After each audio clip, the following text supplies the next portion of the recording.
शब्दालंकार परिभाषा हम पढ़ चुके हैं।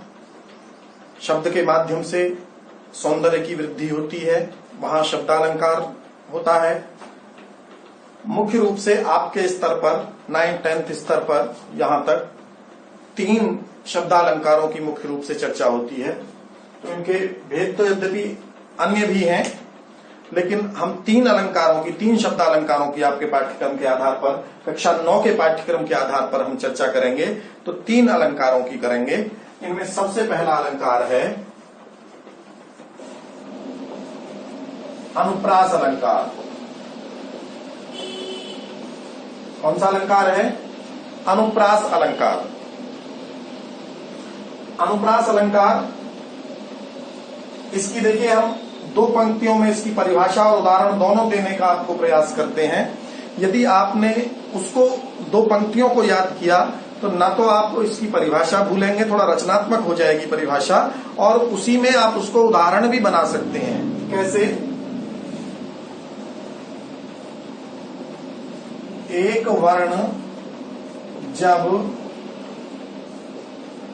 काव्य में आए बारंबार, अलंकार अनुप्रास है,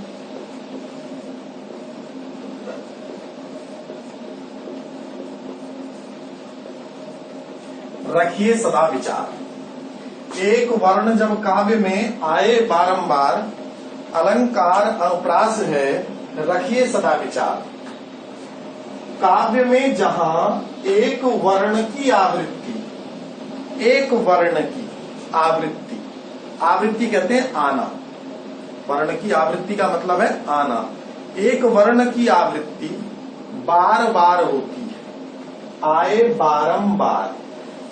एक वर्ण जब काव्य में आए बारंबार, अलंकार अनुप्रास है, रखिए सदा विचार। तो जहां काव्य में एक वर्ण की बार बार आवृत्ति होती है, वहां अनुप्रास अलंकार होता है। इसमें आपको परिभाषा भी मिल गई, और इसी में बा की आवृत्ति हो रही है बारंबार। अलंकार अनुप्रास आ और आ की आवृत्ति हो रही है 2 बार। तो उदाहरण भी हो गया ये, ठीक है। फिर भी आप इसकी साधारण परिभाषा लिखेंगे हिंदी में, तो काव्य में जहां एक वर्ण की बार बार आवृत्ति होती है, वहां अनुप्रास अलंकार होता है। काव्य में जहां एक वर्ण की आवृत्ति बार बार होती है, वहां अनुप्रास अलंकार होता है। जैसे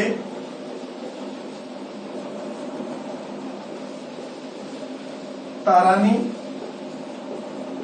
तनुजा, तट, कमाल,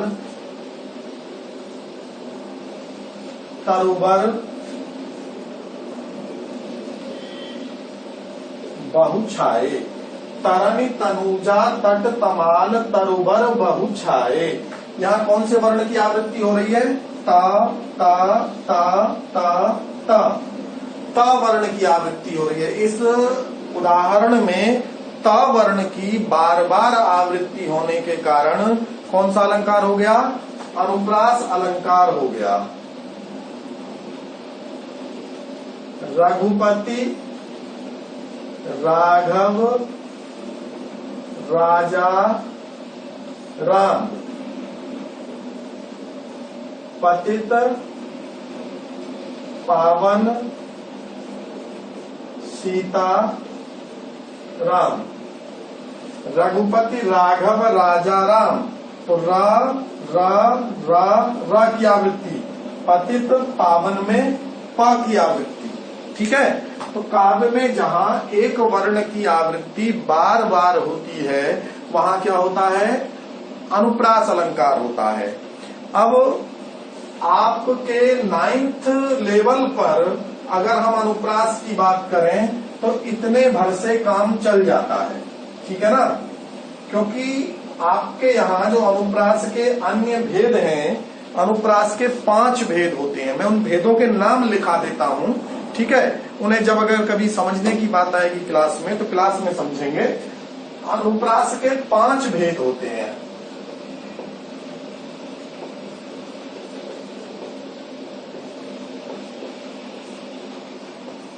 नंबर 1,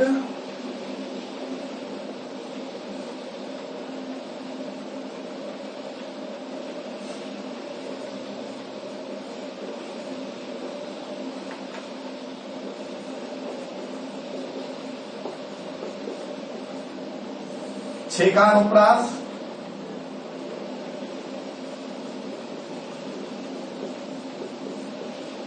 नंबर 2, वृत्त्यनुप्रास।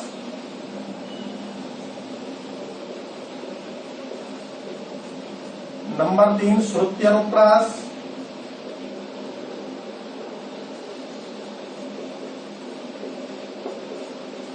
नंबर 4, लाटानुप्रास।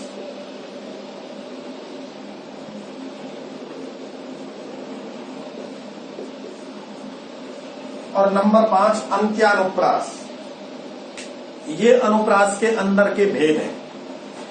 कहीं लगातार 2 अक्षर एक साथ आने पर कोई सा होता है, कहीं लगातार कई अक्षर आने पर होता है, किसी में एक ही उच्चारण स्थान से उच्चरित होने वाले अक्षर की पहचान होती है। तो इनकी 5 की भी अपनी अलग अलग पहचान है।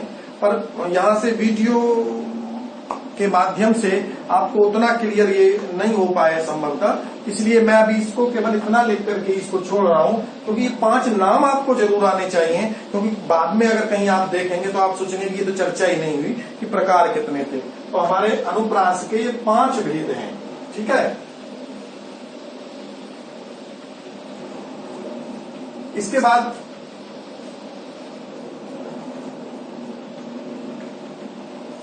यमक अलंकार।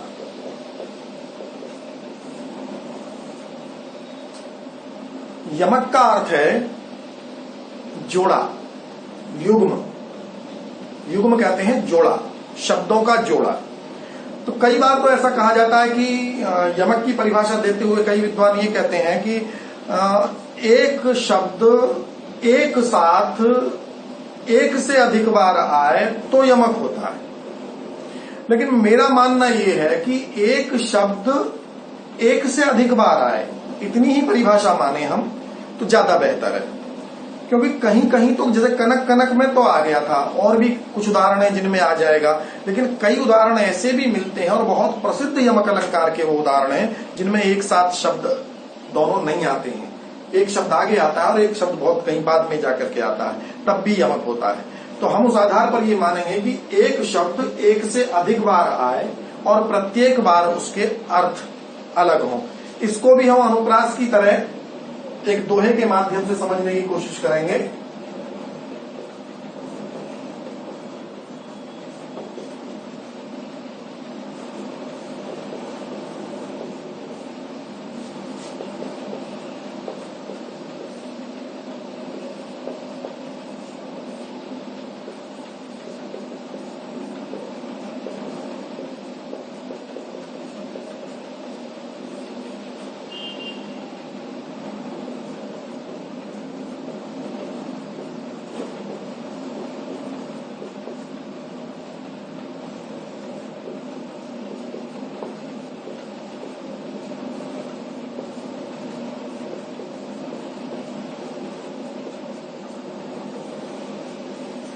एक ही लाइन में कर लीजिएगा। एक शब्द फिर है, अर्थ और ही और, ये एक लाइन हो जाएगी। सो यमकालंकार है कहते कवि सिरमौर। एक शब्द फिर है, इसमें क्या है, इसमें आपकी परिभाषा भी है और इसमें आपका उदाहरण भी है। देखिए जैसे फिर शब्द है, फिर शब्द 3 बार आया है, और इसका अलग अर्थ है। यहां फिर का अर्थ है घूमना, यहां फिर का अर्थ है बार बार। तो एक शब्द एक ही जैसा लगभग है और वो अलग अर्थ दे रहा है। एक शब्द फिर है। एक और कंफ्यूजन मैं आपको क्लियर कर देना चाहता हूं अभी यहां। अनुप्रास अलंकार में वर्ण की आवृत्ति होती है। वर्ण का मतलब अक्षर की आवृत्ति होती है। किसकी? अक्षर की। और शब्द की आवृत्ति कहां होती है?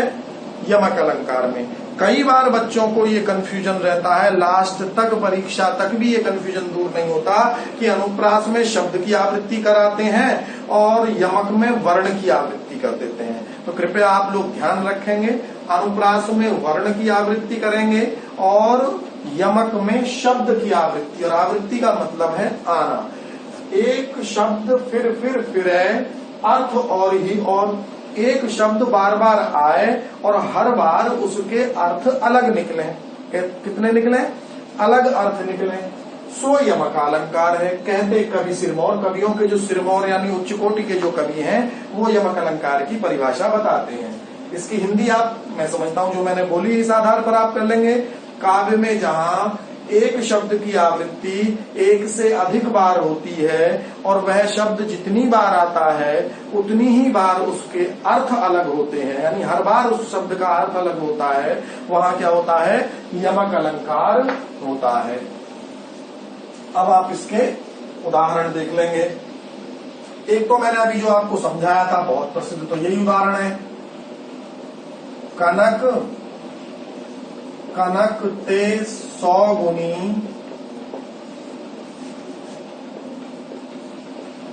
मादकता अधिकाय, या खाए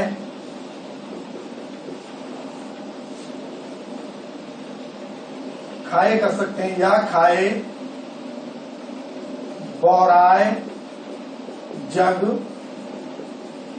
वा पाए बौराय। चलो खाए ही रहने दें। कनक कनकते 100 गुनी मादकता अधिकाय, या खाए बौराय जग वा पाए बौराय। बिहारी जी का दोहा है ये, सतसई में बिहारी जी ने लिखा है यमक का लक्षण ये। कनक कनकते 100 गुनी, कनक में सोने में। दूसरे कनक का अर्थ है धतूरा, धतूरे से 100 गुनी ज्यादा मादकता होती है, 100 गुना ज्यादा नशा होता है। सोने में, गोल्ड में, धतूरे से। धतूरा बहुत नशीला पदार्थ होता है, उसको जो एक बार खा ले तो कई बार सारे जीवन भी उसका नशा नहीं उतरता, व्यक्ति पगला जाता है। ये बात भी पहले पता होनी चाहिए बच्चों। तो कनक में, और एक कनक का अर्थ है सोना, तो सोने वाले कनक में धतूरे वाले कनक से 100 गुनी ज्यादा नशा होता है। नशीला पदार्थ कौन? धतूरा। और यहां नशा किसमें बता रहे हैं बिहारी जी? सोने में। कितना नशा? धतूरे वाले कनक से 100 गुना ज्यादा होता है। कनक कनकते 100 गुनी मादकता, मादकता मतलब नशा अधिक होता है। सोने वाले कनक में धतूरे वाले कनक से 100 गुना ज्यादा नशा होता है। उदाहरण देके भी बता रहे हैं। या खाए बौराए जग, जो धतूरा है इसे तो आदमी खा के बौराता है, पगला जाता है। बौराना मतलब तो बौरा गया, पगला जाता। या खाए यानी उससे पहले अगर धतूरे को खा लेगा तो पगलाएगा, लेकिन वह पाए बौराए, सोना तो अगर पाई जाए, मिल जाए बहुत सारा सोना, तो ये क्या हो जाता है? सोना का मतलब यहाँ पैसा भी आप लगा सकते हो, रुपया, संपत्ति भी। तो इसे तो आदमी पाके ही पगला जाता है, सोने को तो पाके ही पगला जाता है। तो जिसे खाके पागल हुआ उसमें ज्यादा नशा, या जिसे पाके पागल हुआ?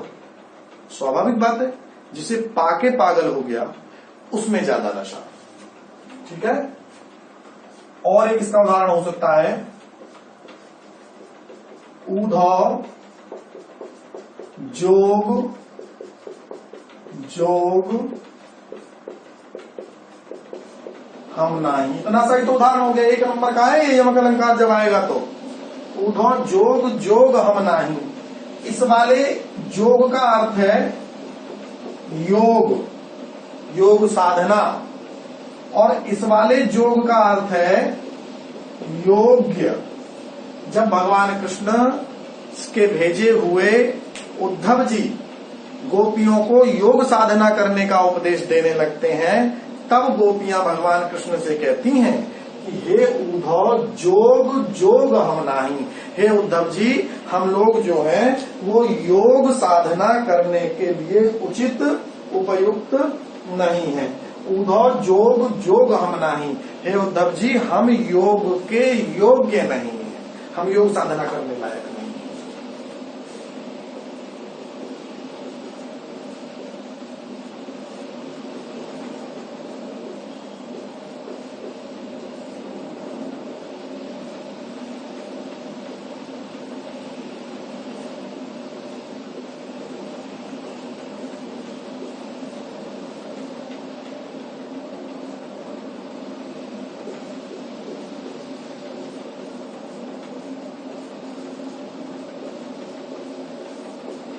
काली घटा का घमंड घटा, नव मंडल तारक वृंद खिले। शरद ऋतु आ जाती है वर्षा ऋतु के बाद, तो शरद ऋतु के वर्णन में कवि वर्णन करता है काली घटा का घमंड घटा। तो कौन से शब्द की आवृत्ति हुई? घटा। कितनी बार आया? 2 बार। पहले घटा का अर्थ है काली घटा, आसमान में छाने वाले काले काले बादल। दूसरे घटा का क्या अर्थ है? घट जाना, न्यून हो जाना, कम हो जाना। यानी जब शरद ऋतु आ गई है तो शरद ऋतु में जो काली काली घटाएं निरंतर आसमान में दिन भर रात भर छाई रहती थी, उनका घमंड घट गया है, कम हो गया है, यानी वो अब आसमान में दिखाई नहीं देती। तो हमने देखा कनक कनक एक शब्द के अलग अलग 2 बार आया, दोनों बार अलग अर्थ आए। जोग जोग 2 बार आया, दोनों बार अलग अर्थ आए। घटा शब्द 2 बार आया। अब देखिए जैसे ये तो जोड़ा आ गया, एक साथ आ गई ये अलग का उदाहरण भी मैंने आपको दिया, ठीक है ना। एक और उदाहरण है, परसों को बिताए दियो बरसों, तरसों कब पाए पिया परसों। परसों को बिताए दियो बरसों, तरसों कब पाए पिया परसों। हरिश्चंद्र जी का भारती हरिश्चंद्र जी ने लिखा है परसों को बिताए दियो बरसों। परसों कल के बाद आने वाला दिन, पहले परसों का अर्थ। और तरसों कब पाए पिया परसों, परसों अगले लास्ट वाले परसों शब्द का अर्थ है स्पर्श। मैं तरस रही हूं कि कब अपने प्रियतम श्री कृष्ण के पैरों का स्पर्श करने का सौभाग्य मुझे मिलेगा। तो यानी शब्द आगे आए पीछे आए कोई फर्क नहीं पड़ता, एक साथ आए या अलग अलग आए, लेकिन शब्द 2 बार आए और या 2 से अधिक बार आए, और जितनी बार आए उतनी बार उसके अलग अर्थ निकले, वहां क्या होता है? यमक अलंकार होता है।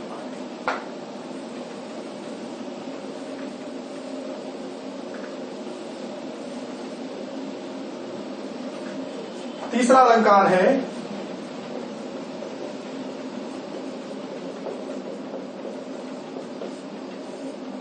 श्लेष अलंकार। कौन सा? श्लेष। इसमें जो श्लेष शब्द है, इस श्लेष शब्द का अर्थ है चिपकना। क्या अर्थ है? श्लेष शब्द का अर्थ है चिपकना।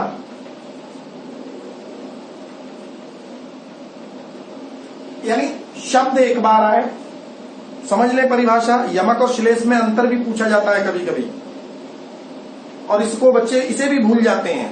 यमक में श्लेष और श्लेष में यमक की परिभाषा लिख देते हैं या उदाहरण बदल देते हैं। आपके साथ ऐसा ना हो तो आप समझ लीजिए, यमक में एक शब्द 2 बार आता है, हर बार अलग अर्थ निकलते हैं। श्लेष में शब्द 1 बार आएगा और उसके 1 से अधिक अर्थ निकलेंगे। वो 2 भी निकल सकते हैं, 3 4 भी निकल सकते हैं। यानी शब्द 1 हो और अर्थ कितने हो? 1 से अधिक हो।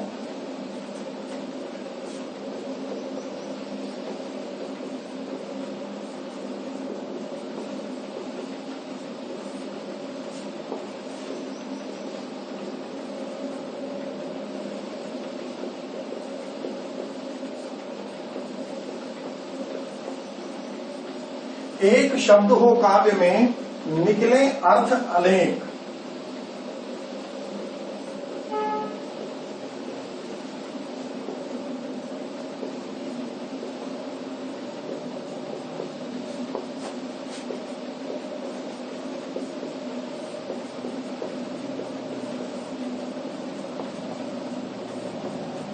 इस लॉकडाउन में भी आपको वो मटेरियल देने की कोशिश की जा रही है जो अपने आप में एक स्तरीय मटेरियल है।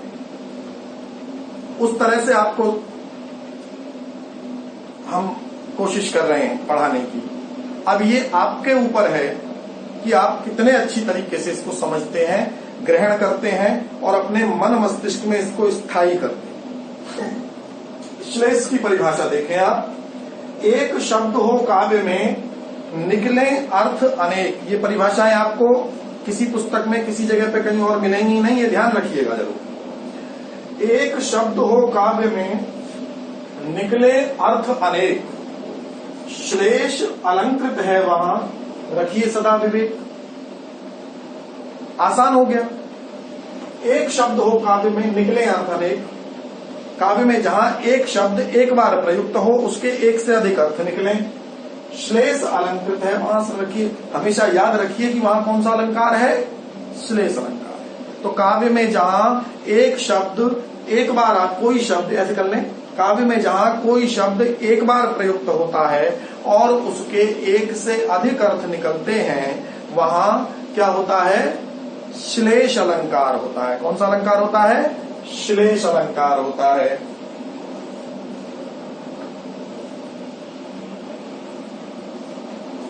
उदाहरण,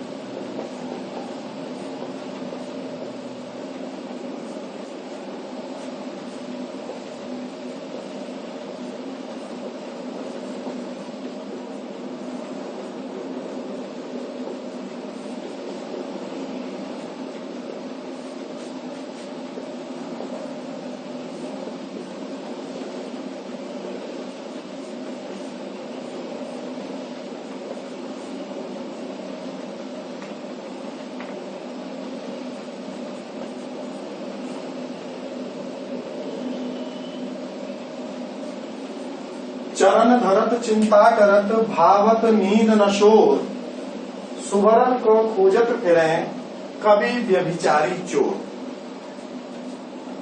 इसमें दो शब्दों में, इसमें ज्यादा प्रसिद्ध जो है वो नीचे वाली पंक्ति है। नीचे वाली पंक्ति आपको कई जगह मिल जाएगी, पूरा दोहा कम मिलता है। सब लोग पूरा दोहा लिखना नहीं चाहते क्योंकि नीचे वाली पंक्ति में भी अलंकार आपका श्लेष मिल जाता है। चरण धरत चिंता करत भावत नींद न शोर, सुवरन को खोजत फिरे कवि व्यभिचारी चोर। तीन लोगों का वर्णन किया इसमें, कवि, व्यभिचारी और चोर। ठीक है। जब कवि अपनी कविता लिखना शुरू करता है, जब कोई व्यभिचारी, व्यभिचारी किसे कहते हैं, पर स्त्री में दूसरे की स्त्री बहन बेटी की तरफ गलत निगाह रखने वाले व्यक्ति को आप व्यभिचारी कह सकते हैं, जिनकी निगाह दूसरों पर ही, बहन बेटियों पर लगती है। वो भी जब उनका पीछा करता है, और चोर जब चोरी करने के लिए चलता है। तो चरण धरत, अब यहां चरण शब्द का अर्थ है चोर और व्यभिचारी। इन दोनों के अर्थ में तो, संदर्भ में तो चरण का अर्थ है पैर, लेकिन कवि के संदर्भ में चरण शब्द का अर्थ है चरण। चरण मैं आपको पहले पढ़ा चुका हूं। छंद में चरण होते हैं, कम से कम 4 चरण किसी भी छंद में होते हैं। तो चरण धरत, चोर ने पहला पांव रखा, व्यभिचारी ने पहला पांव रखा किसी का पीछा करने के लिए, चोर ने चोरी करने के लिए, और कवि ने पहला चरण रख दिया। पहला एक पंक्ति का आधा हिस्सा बन गया। अब उसे चिंता हो जाती है अगले चरण की।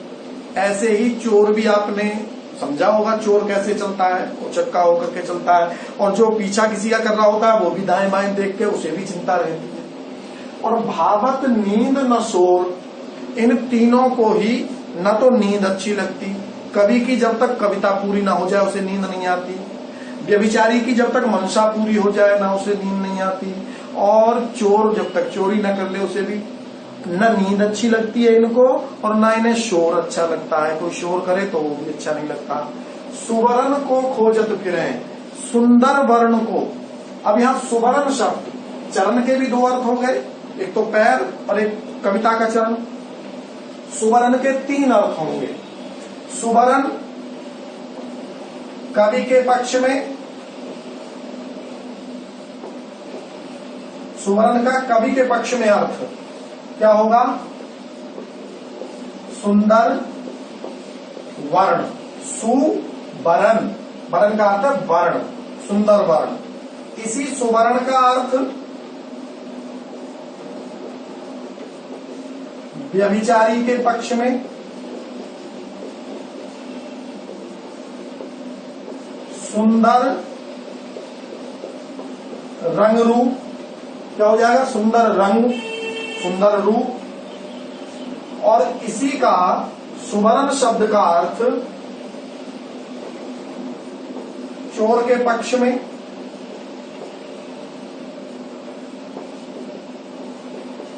स्वर्ण, सोना यानी कि गोल्ड। तीनों किसको खोजते फिरते हैं? सुवर्ण को खोजत फिरें, सुवर्ण को खोजत फिरें। कौन? तीनों। कौन कौन? कवि। कवि क्या खोजता है? सुवर्ण, सुंदर वर्ण खोजता है, सुंदर सुंदर शब्दों का चयन करता है और अपनी सुंदर कविता लिखता है। व्यभिचारी भी क्या खोजता है? सुंदर रंग रूप खोजता है और उसी के पीछे चल देता है। और चोर क्या खोजता है? ये भी स्वर्ण खोजता है। परिभाषा क्या थी हमारी? एक शब्द हो काव्य में, निकले अर्थ अनेक, श्लेष अलंकृत है वहां, रखिए सदा विवेक। एक शब्द आए काव्य में, एक बार प्रयुक्त हो, एक से अधिक अर्थ निकले तो कौन सा अलंकार होता है? श्लेष अलंकार होता है। आपको मैं समझता हूं ये परिभाषा इससे समझ में आ गई होगी।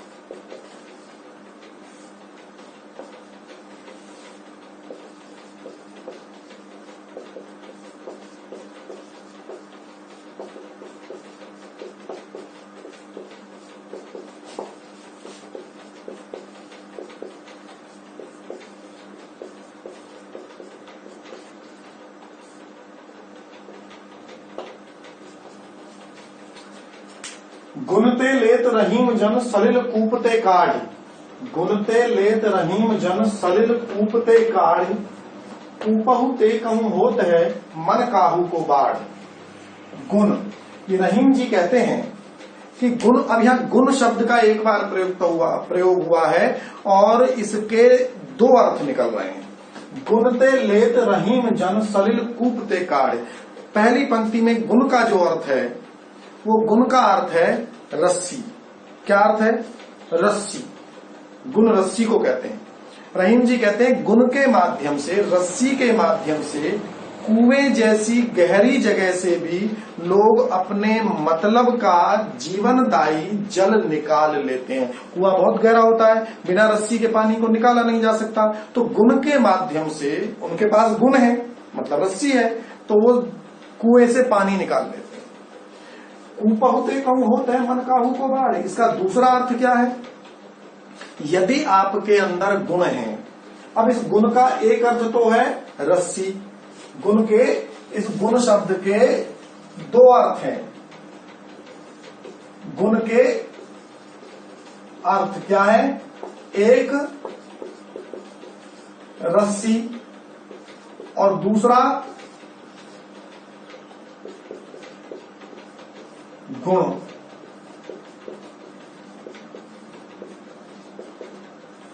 अच्छा, यहां गुणते लेत रहीम जन सलिल कूपते काढ़, रहीम जी कहते हैं कि भैया गुण के माध्यम से तो, रस्सी के माध्यम से तो लोग कुएं जैसी गहरी जगह से भी जल निकाल लेते हैं, तो कूपौते कहूं होत है मन काहू को बाढ़।